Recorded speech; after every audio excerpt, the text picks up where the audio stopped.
Chapitre 4 des idoles ou images de Dieu, du Christ et des saints.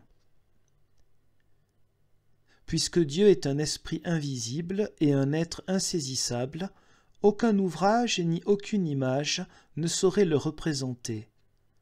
Nous ne craignons donc pas, avec l'Écriture sainte, d'appeler les représentations de la déité de purs mensonges. Nous rejetons ainsi non seulement les idoles des païens, mais encore les images des chrétiens. Bien que le Christ ait assumé notre nature humaine, toutefois, il ne l'a pas prise pour qu'elle serve d'original aux peintres et aux sculpteurs. Je ne suis pas venu pour abolir la loi et les prophètes, mais pour les accomplir. Or, dans cette loi et ces prophètes, les images sont interdites. D'ailleurs, il a témoigné que la présence même de son corps ne serait d'aucun avantage pour l'Église, mais que lui-même serait toujours avec elle par l'Esprit. Comment donc s'imaginer qu'une ombre ou une représentation de ce corps puisse être de quelque utilité aux fidèles? Puisque le Seigneur habite en nous par son Esprit, nous sommes le temple de Dieu. Or, quel accord y a-t-il entre le temple de Dieu et les idoles? Les esprits bienheureux et les saints glorifiés, alors qu'ils étaient en vie, ont repoussé avec horreur tout culte et toute adoration qu'on leur eût offert. Et puisqu'ils ont combattu les images, comment croire que les saints au ciel, ainsi que les anges, apprécient les images qu'on leur dresse et devant lesquelles les hommes s'agenouillent, se découvrent et auxquelles ils rendent de semblables honneurs?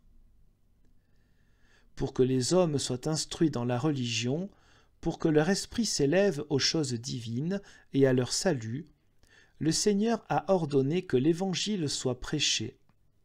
Mais il n'a pas commandé que les laïcs soient instruits par image ou peinture. Bien qu'il ait institué les sacrements, nulle part il n'a fait dresser des statues. Qui plus est, partout où nous promenons notre regard, nous voyons des créatures vivantes et en mouvement. Leur contemplation réfléchie émeut bien davantage que toutes les images ou peintures vaines, périssables, sans action et sans vie. Le prophète dit avec raison « Elles ont des yeux et ne voient point, les oreilles et n'entendent point, une bouche et ne parlent point. » Nous approuvons donc le jugement de Lactance, écrivain ancien, qui déclare « Indubitablement, là où se trouve une image, il n'y a nulle religion. » Nous approuvons également l'action de l'évêque Épiphane, ayant trouvé à l'entrée d'une église un rideau portant une peinture du Christ ou de quelque saint, il le découpa et l'arracha. Ayant vu, contrairement à l'autorité de l'Écriture, cette image humaine suspendue dans l'église du Christ, il a défendu qu'à l'avenir, de tels rideaux, contraires à notre religion, soient suspendus dans l'église chrétienne, et il a ordonné que de tels objets, qui sont entièrement indignes de l'église du Christ et du peuple des fidèles, soient ôtés.